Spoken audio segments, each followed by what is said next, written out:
Now, someone calculated that there are about 8,000 promises of God in the Bible, and they're all available to us when we need them. But we don't need them all at any given moment. At any given moment, we need to put our foot on one particular promise that represents God's provision for our need in that given situation.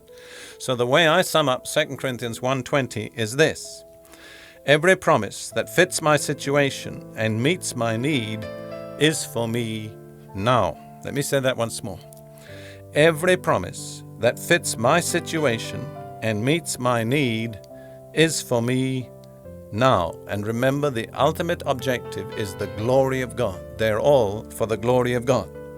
Now, I want to point out an important thing that many Christians overlook. Most of God's promises are conditional.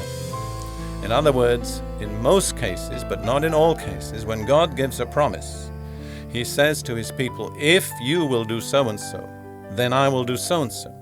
But we have no right to claim the promise unless we first meet the condition.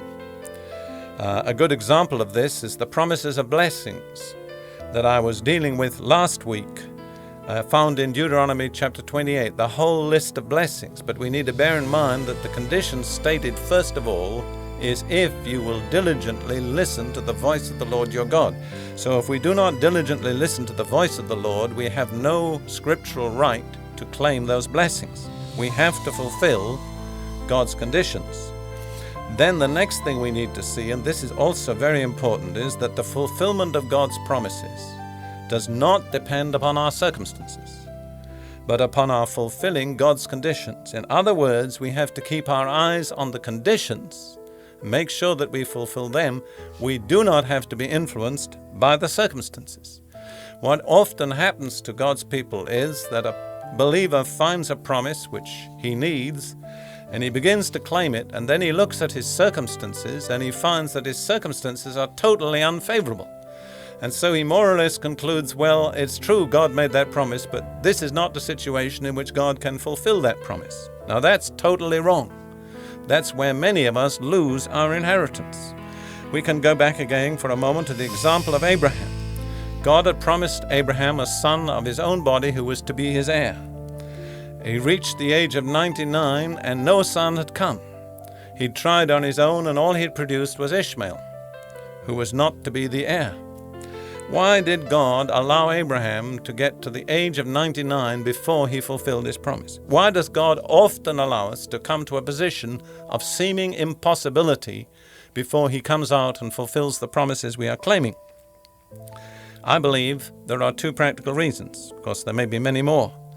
But first of all, we are emptied of self-confidence. We come to the point where we know that if it's going to be done, God is going to be the one that does it. That's where Abraham came. He knew his own body was, from the point of view of procreation, dead. He knew that Sarah's womb was dead. He knew that there was no natural possibility any longer for the promise to be fulfilled. Therefore, he had to focus his eyes solely and exclusively on God. There was no one who could do it but God. The second reason, I believe, is that when this happens, all the glory goes to God. And remember, that's the purpose of the promises, that God may be glorified.